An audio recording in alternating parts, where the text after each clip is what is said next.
Doing? We good? Get some smiles. Can I get some smiles? A few smiles. We're grinding. We're grinding. We'll give them 1 minute, guys. Are you guys ready back there? And only one chair each side. Shout out to Fox. All right, we're gonna get started. We did a study in Irishman that since 1993, this is the lowest passing yards combined per game around the NFL through 3 weeks. What do you think of the trend, and how much does that do with the defense that everybody's playing? Yeah, I mean, I could tell you through 3 weeks we've played three pretty different defenses. I think that some general trends have stayed the same through all three.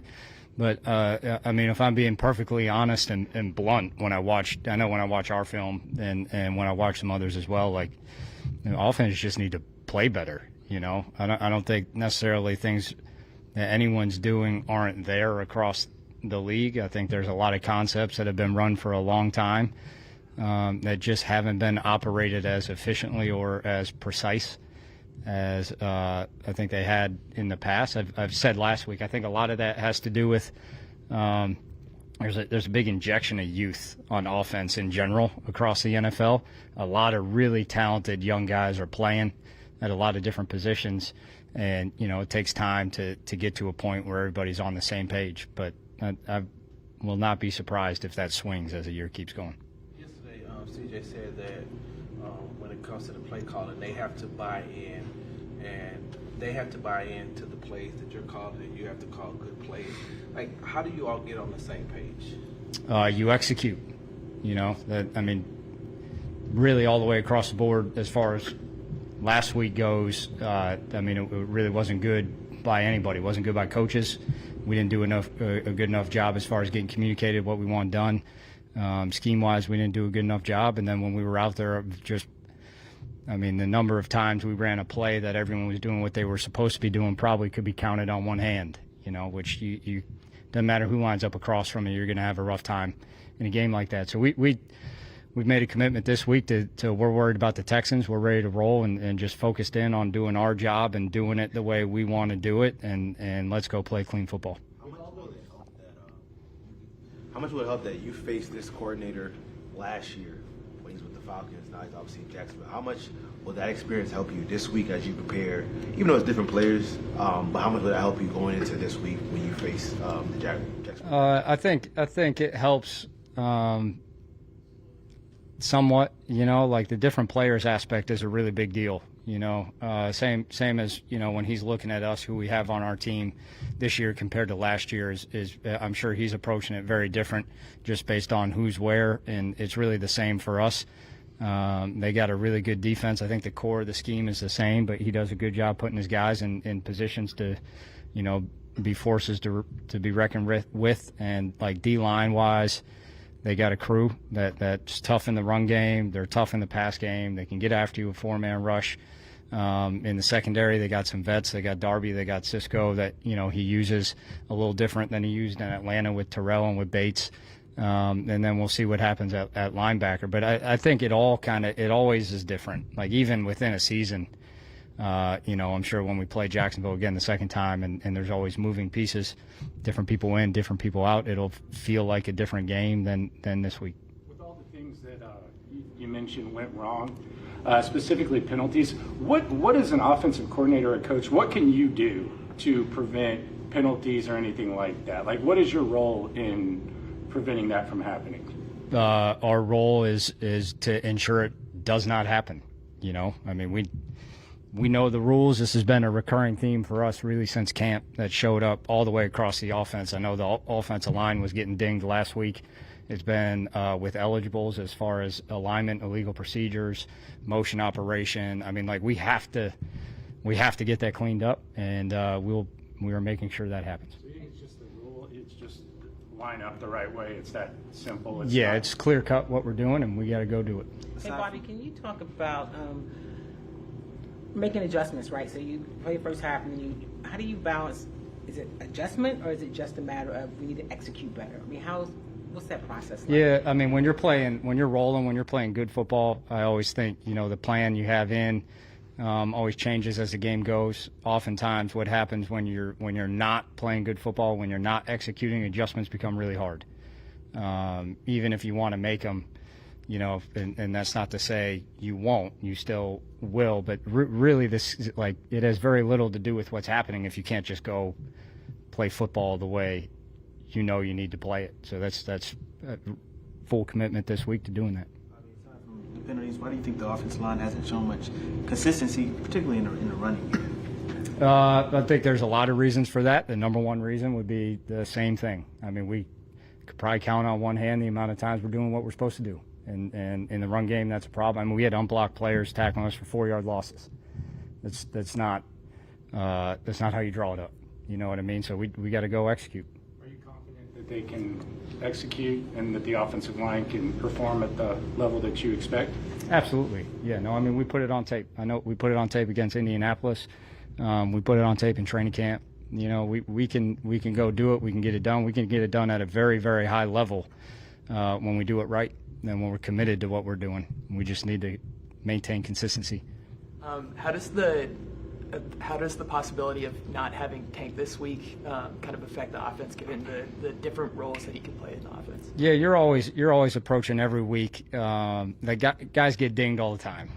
Guys have bruises that they're working through, that you always kind of have to take care of, and you wind up approaching it as a coordinator and as a coaching staff, as you have plays that you have in mind for certain people, and then if that person's not available, you have some other plays you can go to for other people. So we're always ready to adjust as far as that goes. We're confident in the guys we have that are going to step up. If Tank can't go, it's not really going to make anybody blink. It's just next man up, and we keep rolling. Run game, the first week you guys come out there and run right down their throats, Colts game, and then it seems like people are stacking a little bit. They're up. What do you see from how people are trying to attack your run game, and how much is personnel aspect of it too? And do you feel like you guys are making some corrections to crank it up this week? I'd say last week we ran the ball 9 times, so I don't even know if there's enough evidence there to go off of. We had like 2.7 a carry, so we didn't do it well, but also you need to run it more than 9 times to really see how you're running the ball. The Chicago in particular was something that we know we could have executed better. We were closer to than what we were last week, but just fundamentally really against Chicago we were a little loose, and then last week was really execution. But when it's things that are not physical, when it's things that are things we can correct, that doesn't make it any easier. You need to correct it, but we're fully capable of correcting that. What are some of the positives that you took away from the Minnesota game? Yeah, I thought the way CJ operated was really good. I thought the way our receivers played in the pass game when they faced man coverage, they did a great job. I thought we had a large number of explosives if you count the plays that were nullified by our own penalties. And those really for us were drive killers when we were able to stay positive and stay on track. I mean, we were doing what we wanted really until the game started getting away from us at the end. And once we started getting too far behind the chains due to our own mistakes, it became tough. It's a tough defense to put yourself in that position. When it comes to offensive linemen blocking, sometimes the defenses end up with just a matchup that heavily favors them based on what they called versus what you called. I guess probably an example is probably Cade versus Grenard in last week's game. You're talking pass game, not run game? Yeah, pass game. Yeah, I think, everyone always talks about tight ends blocking D ends, and I used to be on defense, so I get it, like a coach outside linebackers, and it was always, can't believe they have a tight end blocking you, like that's embarrassing, and all that. But really everyone in the NFL does that. You have to have variety in protections. You got to be able to do things with your front to help the front out when teams are gaming, so you're not just 5-0 all the time. You also got to be able to go 5-0 often and get the tight end out. You got to be able to do full turns where a tight end and a back are both in. Like there's everyone does multiple protections. It really shows up when you don't execute them well, and there were a number of times, we had some tight ends in position on D ends that we didn't even have the right footwork from the start, and that's going to be a really tough down. We know the issue when we call the protection. I would say starting point is on me. I probably did it too much. and it's particularly too much too early. But that, I mean, it's a difficult defense to go against, and we got to be able to handle different ways of attacking it. Last two, Will and then DJ. When you're talking about, you have so many plays, like just a few, everyone did their job. When you have so many of those, of them not doing their job, is it mental? Is it loss of focus? Is it not knowing what to do? Like, how do you attribute so many of them? I always start with myself, like what we go into the game with as far as a plan. Was it too much mentally? Was it too mentally taxing for everyone to keep organized based on what they're going against? And then from there you go to, okay, where are the breakdowns along the way? Is it an ID issue? Is it someone not being able to put together, okay, this is the ID, now I have this combination? Are we busting in routes? So there's a lot of different reasons for why it can show up. Usually what winds up happening is it's a culmination of everything all together, not to mention the fact that we're going against a chaotic defense that does a really good job playing the way they play. So that's really where I start is how can I help them compartmentalize this? Through the first 3 weeks, passing the ball on first down, you've done it more than you did last year, but it hasn't been. You guys have a pretty low success rate in terms, according to some of the analytics. What do you think is the biggest reason why when you guys pass the ball on early downs, you guys haven't had as much success as you guys want? It's really the exact same thing as I've been saying. Like, we're really not executing in the pass game like we did last year yet. We got to get there. We're where we need to be at the time we need to be there, and we're blocking well enough that a quarterback can get there when he needs to get there, and we deliver the ball, and we make a catch, we transition, and we go. And right now, that's kind of where we're at in the pass game, and we got to grow, without a doubt. Thanks, Bob. Thank you. Appreciate it.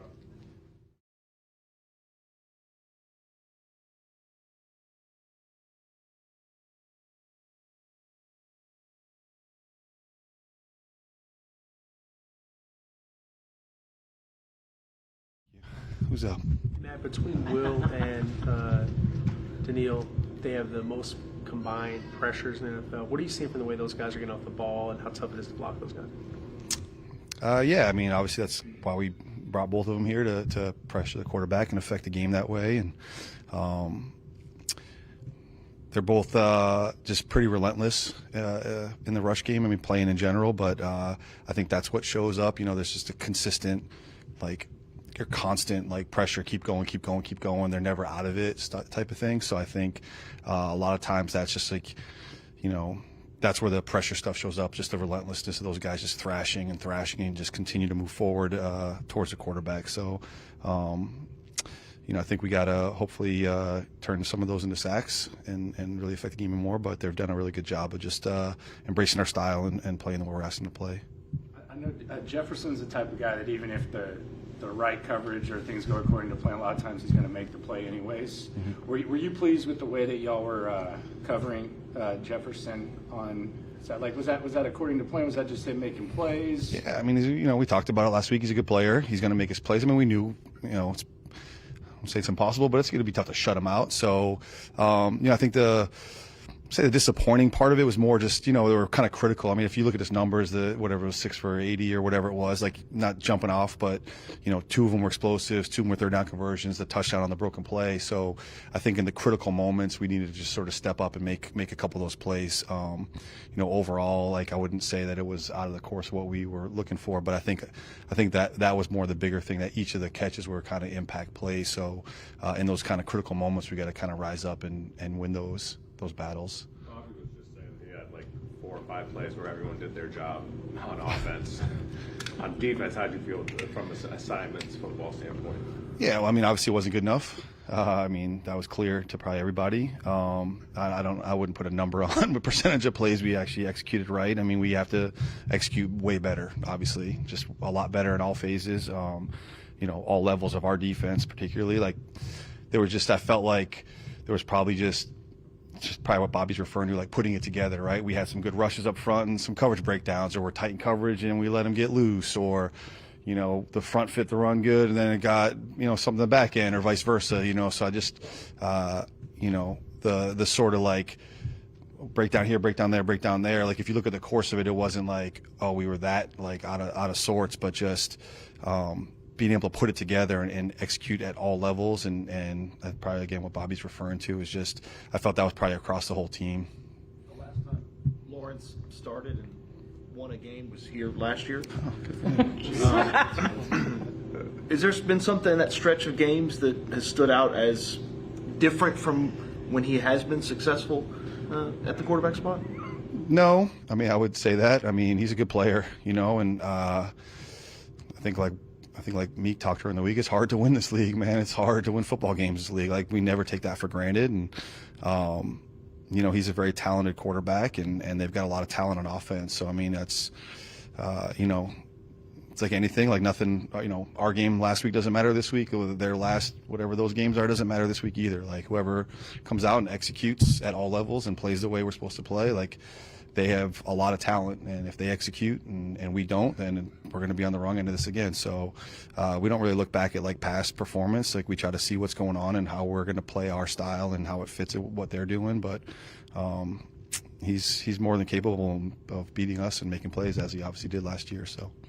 One of the things D'Amico said yesterday was that being in the right place is everything. He was talking about settles and how he was being in the right place. Mm-hmm. He was talking about Tim and him being able to get the quarterback, and he said when you are where you're supposed to be, that's really what it's all about. Mm-hmm. Does that have to do with execution as well, or? You want me to disagree with the head coach? No, I'm just kidding. Yeah, no. Yeah, I mean, in Tim's case, like, I feel like, again, it's been a recurring theme, right? We want to rush as a unit, and a lot of pressures from the edge guys and the success that they're having. While our interior piece, you've seen it with Mario and now with Foley, and if those guys get out of their lanes, right? There's rush lanes, there's rush areas. However, we're approaching it that week, and so if you get out of your lane, it doesn't matter if Daniil has a great rush or Will has a great rush, right? But now if you're in your lane and they have a great rush and the quarterback steps up to you, or you're pushing the pocket in the right spot or whatnot. So I think that just probably goes back to like coordinating the rushes, and that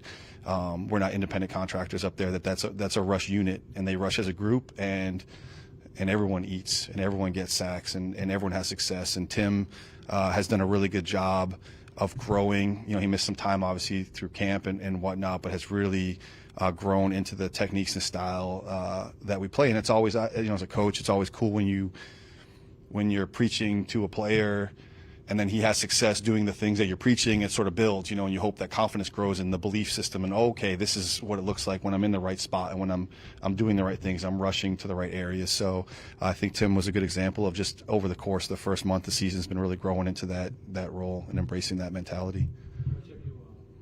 How much have you emphasized this week to not look at the Jaguars' record and look at how explosive that their offense could be if they get going? Yeah, no doubt. I mean, it doesn't matter. Records don't matter.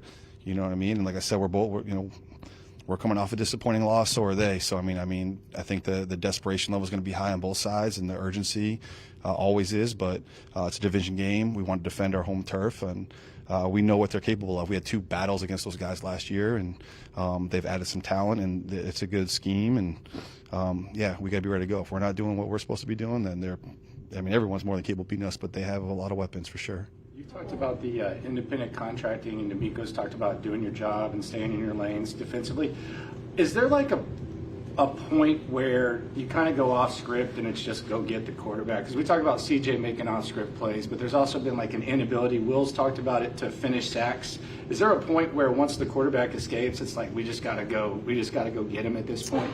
Well, I would say the coordination of the rushes is more like not letting him get out. Like once the quarterback's out of the pocket, then there's a little bit of chaos theory going on there, and it's about tracking and hunting and kind of chasing. But the coordination part is where you're trying either not to let quarterbacks out or easy escapes, or not let them out where they want to go. Like there's sometimes we'll kind of want guys to get out, but where we want them to go, and sort of have guys designed to sort of pick that up. So I would say the coordination part's more before that. Like once the quarterback gets out, there's still some rules or some sort of guidance of like where you want to be. Again, we can't have 8 guys coming out of coverage to go try to get a quarterback out of the pocket, and then there's 6 guys behind us downfield. So the coordination part, I would say, is just more like before that happens. Like once it happens, yeah, there's some little bit of chaos, and there's always rules within certain coverages of like who's kind of eligible to come out of coverage to go pick up the quarterback and who's not, like who has to stay back. So there's some sort of rules along that. But once the play breaks down, it's just try to get, if you're in coverage, get close to a man that you're supposed to be close to, and everybody else try to get the quarterback back down. All right. Thank you. Appreciate it, guys.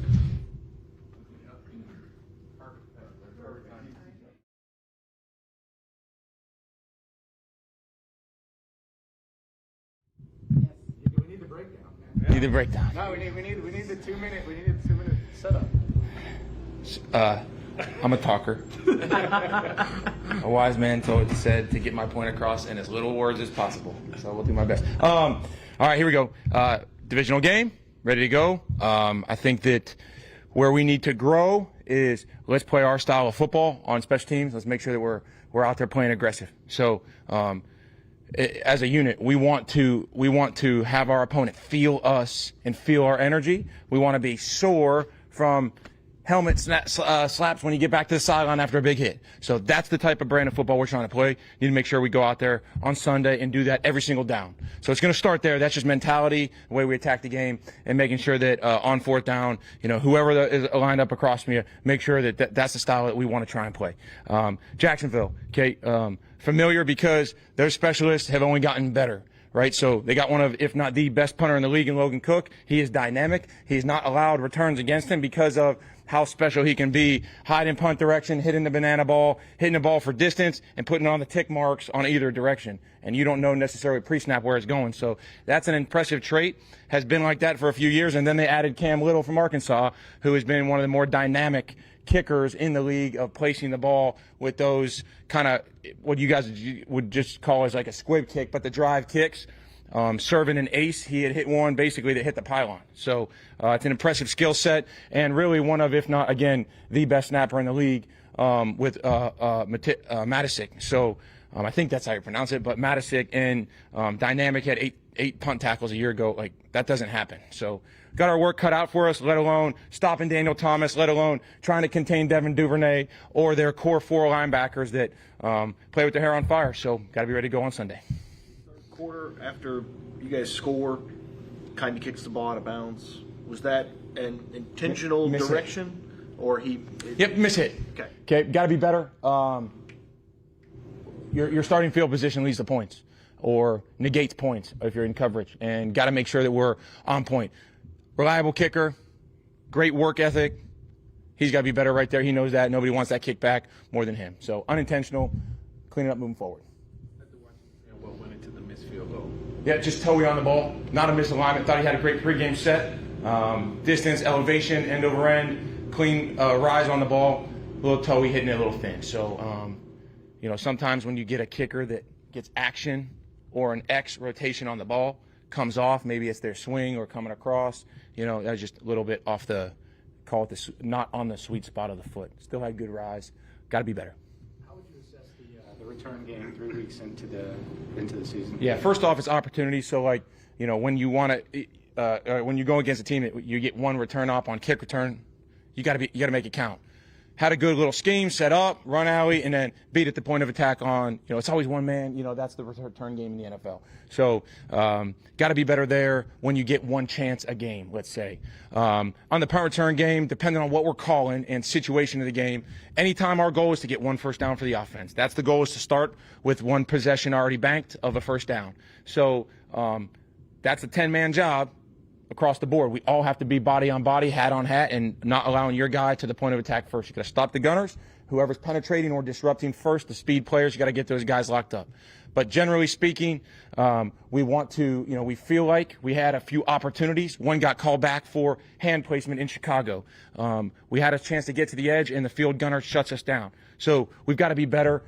Look, that's first play of offense, in my opinion. So we need to be better, and excited to really get that thing humming. Again, however it is that we want them to feel us, man, what's a 16-yard, 18-yard return? Bang. Then that's a jump start for that offense. We need that this week. See you guys.